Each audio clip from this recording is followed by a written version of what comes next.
जय श्री कृष्णा दोस्तों, BS Ram family में आपका स्वागत है। दोस्तों, कार्तिक पूर्णिमा कार्तिक मास का आखिरी दिन माना जाता है और यह दिन बहुत ही श्रेष्ठ माना जाता है, क्योंकि इस दिन जितने भी हमारे देवी देवता धरती पर अवतरित होते हैं, हमारे पितर अवतरित होते हैं, वो इस दिन विदा लेते हैं। दोस्तों, कार्तिक पूर्णिमा के दिन अगर ये कार्य किया जाए तो निश्चित ही आपको 33 करोड़ देवी देवताओं का आशीर्वाद मिलता है और साथ ही अपने पितरों का आशीर्वाद मिलता है। दोस्तों, यह दिन बहुत ही श्रेष्ठ माना जाता है। इस दिन स्नान दान का बहुत अधिक महत्व है और विशेष रूप से कुछ कार्य करने से निश्चित ही आपकी जो भी मनोकामना है वो अवश्य ही पूरी होती है। दोस्तों, इस दिन किया जाने वाले कुछ खास उपाय हम आपको बता रहे हैं, जिनको करने से निश्चित ही आपको शीघ्र ही संतान सुख की प्राप्ति होगी। धन की इच्छा रखते हैं तो धन की प्राप्ति होगी। जिस भी कार्य में आपके बाधा आ रही है, रुकावट आ रही है, वो अवश्य ही दूर होगी। दोस्तों, उसकी जानकारी देने से पहले अगर अभी तक आपने BS राम फैमिली चैनल को सब्सक्राइब नहीं कर रखा तो सब्सक्राइब अवश्य ही कर लें। बगल में बेल आइकन को दबा दें, जिससे मेरी आने वाली सभी लेटेस्ट वीडियो का नोटिफिकेशन सबसे पहले आप तक पहुंच सके। दोस्तों, पूर्णिमा के दिन देखिए श्री भगवान के साथ माता लक्ष्मी का पूजन अवश्य करना चाहिए और साथ ही इस दिन जो उपाय किए जाते हैं उनकी हम जानकारी दे रहे हैं। दोस्तों, सबसे पहले पूर्णिमा के दिन देखिए स्नान करने के बाद सबसे पहले शिवलिंग पर जल अवश्य अर्पित करें।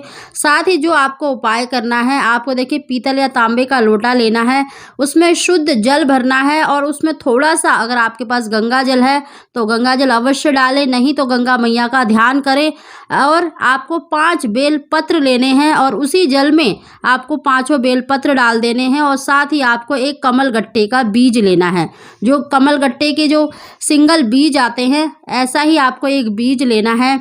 इन सभी वस्तु को लेकर आप शिव मंदिर में जाएं और पतली सी धार करते हुए शिवलिंग पर ओम नमः शिवाय कहते हुए जल अर्पित करें और जो बेल पत्र हैं उनको भी आप ओम नमः शिवाय कहते हुए शिवलिंग पर अर्पित करें।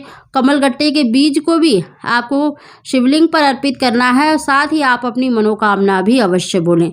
दोस्तों, सुबह के समय आपको ये कार्य अवश्य करना है। साथ ही इस दिन देखिए श्री भगवान के साथ माता लक्ष्मी का पूजन अवश्य करना चाहिए और इस दिन आपको खीर का भोग अवश्य लगाना चाहिए। चाहे तो आप व्रत की खीर बना सकते हैं या फिर चावल की खीर बना सकते हैं।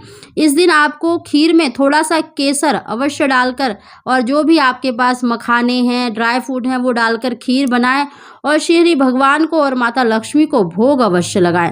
दोस्तों, खीर में आप एक तुलसी का पत्ता अवश्य डालें।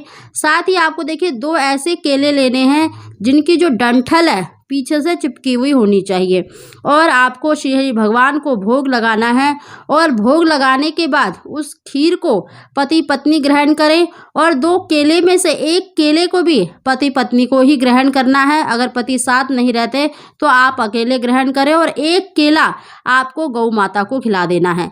दोस्तों, इस उपाय को अगर आप उसी दिन कर रहे हैं, पूर्णिमा के दिन कर रहे हैं, तो आप अगले दिन गौ माता को केला खिला सकते हैं। नहीं तो अगर आपने सुबह के समय करा है तो आप उसी दिन भी गौ माता को केला खिला सकते हैं, लेकिन जो एक केला है वो आपको गौ माता को ही खिलाना है। इसी बात का आपको ध्यान रखना है। इस दिन देखिए श्री भगवान के सामने और माता लक्ष्मी के सामने घी का दीपक अवश्य जलाएं और संतान गोपाल मंत्र का या फिर ओम नमो भगवते वासुदेवाय मंत्र का अधिक से अधिक जाप करें। 11, 21 बार या 108 बार जाप करने के बाद उस भोग को पति पत्नी को ग्रहण करना है।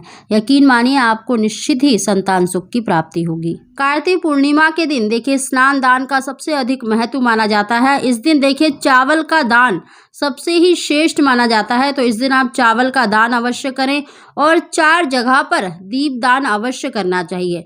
दोस्तों, तुलसी के नीचे आपको दीपक अवश्य जलाना चाहिए। साथ ही जल में यानी सरोवर में, नदी के किनारे, अगर आप जल में दीपदान नहीं कर सकते तो आपको देवालय यानी मंदिर में यानी शिवालय के पास पीपल के वृक्ष के नीचे अवश्य ही दीपदान करना चाहिए और अपने घर के मुख्य द्वार पर यानी मेन जो चौखट होती है वहां पर भी दीपदान अवश्य करना चाहिए और अपने घर के ईशान कोण जो उत्तर पूर्व दिशा का कोना होता है वहां पर अवश्य ही थोड़े से चावल रखकर उसके ऊपर दीपक अवश्य जलाना चाहिए। वहां पर आपको देखिए घी का दीपक जलाना है। बाकी स्थानों पे आप तिल का तेल के या घी के दीपक जला सकते हैं। कहते हैं कि इस दिन ये कार्तिक पूर्णिमा आखिरी दिन होता है और इस दिन हमारे जो पितर होते हैं, जो जितने भी देवी देवता होते हैं वो विदा लेते हैं। अगर इस समय पर इन जगहों पर दीपक जलाया जाए तो इनका आशीर्वाद अवश्य ही मिलता है।